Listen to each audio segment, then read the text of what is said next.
शिया सुन्नी जो तनाज़ा चला रहा था इंफरादी तौर पर भी और ऊपर मुल्की सतह पर भी, तो उसमें काफ़ी हद तक कमी आई है। हम इस जंग के दौरान जो 12 दिन की जंग हुई, तो हम देखें तो जितने भी मुसलमान ममालिक थे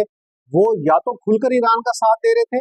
अखलाकी तौर पर, सफारती तौर पर, या फिर वो खामोश थे। ईरान के खिलाफ कोई मुल्क भी नहीं गया। तो ये सफारती महाज पर ईरान को एक बहुत शानदार कामयाबी हासिल हुई है। दूसरी तरफ ईरान को एक और जो कामयाबी हासिल हुई कि इसराइल का जो एक इमेज बना हुआ था, और ख़ास तौर पर उसका जो आयरन डोम था, कि जिसकी वजह से उसकी जो फ़िज़ाई हदूद थी नाकाबिल तस्खीर समझी जाती थी कि कोई मुल्क इसराइल की फ़िज़ाई हदूद में दाखिल नहीं हो सकता और उस पर अटैक नहीं कर सकता, उसकी जो हदूद है वो सेफ एंड सिक्योर है। लेकिन ईरान के जो शदीद मिसाइल अटैक्स थे